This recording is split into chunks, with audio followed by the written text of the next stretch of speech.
Hey there, this is Josh Burns, and I am doing my video on differentiated instruction. I'm sure some people ask, what is differentiated instruction? From what I read about it, I feel like differentiated instruction, it's like you could say a framework or just or like a curriculum that the teachers could go by or they could use in order to teach the different students or learners in their classrooms. Because not each kid learns the same. There's a lot of different methods, methods that you could teach. I feel like to each different student, because simply take example myself, I would learn a lot better off of hands-on stuff. If I was working on a project or trying to learn a specific thing in a class, I would take notes, try to help myself keep mental pictures, just simple things like that. Whereas another student, they might not learn the same way as me. They might be able to remember everything by not taking notes. It's just there's a lot of different kinds of learners, you would say. And there's a lot of different ways and methods, you can use to help all these students achieve their learning goals in the classrooms. And I made a good slide here, talking about what is differentiated instruction. And then, it kind of just says it's when a teacher uses the skills and the knowledge that he or she has been taught to meet the needs of all the students based on the different elements. And like I was saying before, the different elements, whether a kid, one kid may not pick up and learn as fast as another kid. So to me, teaching the same thing in a classroom full of, we'll say 20 students, 8 of them may learn one way and, 3 or 4 the other way, and one person may learn a completely different way than the rest of them. It just, you can get a teacher can be creative when she's teaching.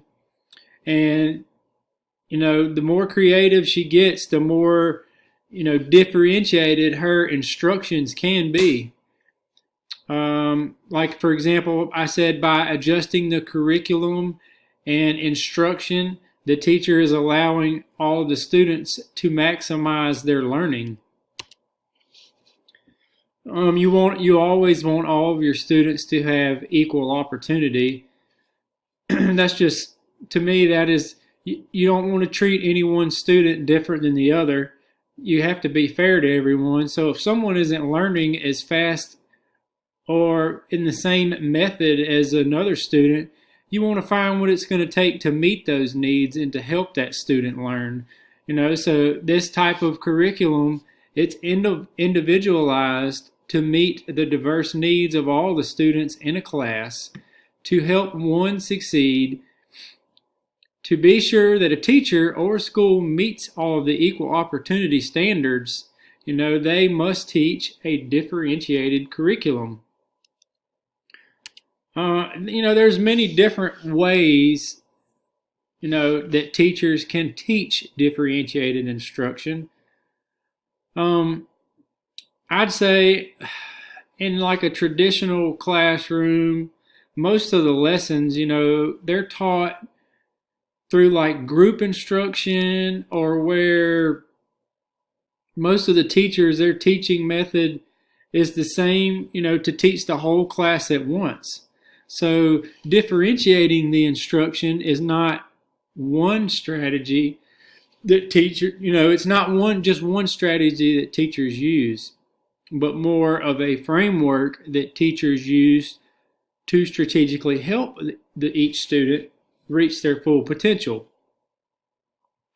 Some ways teachers, they can design or put together different groups to accommodate some of their students' learning. For example, here I was talking about how students benefit from differentiated instruction. You can adjust the content, the process, and the production in the classroom teachers accommodate by the learning styles of their students. And, like I said, also said here, students that are offered this type of education are given more resources similar to an IEP to help them reach their potential, because you want to give a student every resource that you have. So everything to help them learn and understand in the classroom is, it's right there at their fingertips. It helps them process the how they're learning and also the content they're learning. Most teachers who teach differentiated curriculum recognizes, assesses, and leaves out information that is not important and offers more opportunity for growth. So, a teacher teaching something in the class that's not important or that's not going to help the student learn, they kind of, understand that they should just leave that off to the side. Another way I feel you can, I'd say,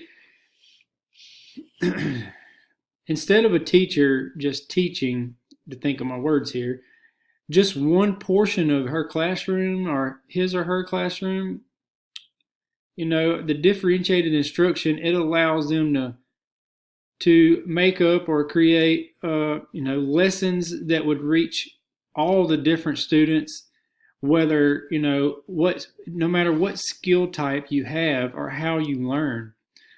And I listed some ways here that how a teacher can differentiate. I'll go down to the simple ones: grouping activities that are fluid and flexible. Having access to various materials. As I said earlier, you want the student to have all of the materials and things they need at their fingertips to learn. Experiences that reflect interest and ideas of the students. So say if there's one thing that interests the student, a good bit, or something that the student is interested in, just for being in your class, you're going to get to know the kids. So you can base your teaching off of things that interest the student. If it were per se a male student, he, is always in the classroom, he's talking about race cars or something like that. You can kind of spin an idea of what you're teaching off of something that he would like, so it catches his attention. You can put students in groups who all have similar learning styles. So, being a teacher, you're going to recognize a lot of the different styles in the classroom on which the students are learning on, and you can put them together based off each of their styles. And you can use different media forms, because everyone scours the internet nowadays, and in my opinion, it is a very good tool to use to help learn and teach yourself. Some teachers who practice differentiation, their design lessons, they're based on students' learning styles. They group, as I said just previously, they group students who share common interests and also students who have the same learning style. You can assess a student by learning. You can assess a student's learning by using formation assessments, and create a supportive environment, because you always want to be supportive of your students' learning. Here's some examples of differentiated curriculum. Social studies lessons rotate between learning stations that incorporate different ways of learning. So not each of those stations teach the same thing, but for each station that you move to, it teaches you a different way to learn the same material, or if it may be different material. Watching short educational videos, just because rather than standing there teaching and just talking about the same thing, you can, show a short example on a video of what you're teaching. Create a project, listen to lectures, or stuff that most students probably would like is play an interactive game. A lot of the things that teachers look for, patterns of need in each student. As I was talking earlier, being a teacher, you're going to not only learn the ways that each student learns, but you're going to look and you learn the patterns of what they like, how they learn, what they need to help them learn. Frequent assessments to refine instruction, exit cards, and homework, because we know we all love homework. Readiness, readiness, interest, and learning profiles. Teachers who instructs by primary lecturing. Me, just from the student side of it, lecturing is very interesting. I mean, you can learn and absorb a lot of information off of lecturing, but at the same time, it can get boring listening to just plain Jane lectures. But if you incorporate, as I said in this slide here, if you incorporate a PowerPoint into it, that throws a mix in it. If you incorporate a game on the slideshow, or just put some simple GIFs in there that could draw students' attention, and just kind of have a little sense of humor about it, and just mix it up a little bit and keep them interested is the main thing. You can group students based on their scores from the previous years, and also by giving bonus points.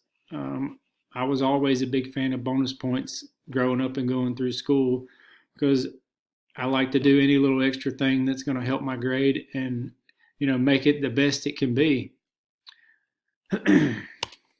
And I also listed some of the websites used outside of the assigned readings.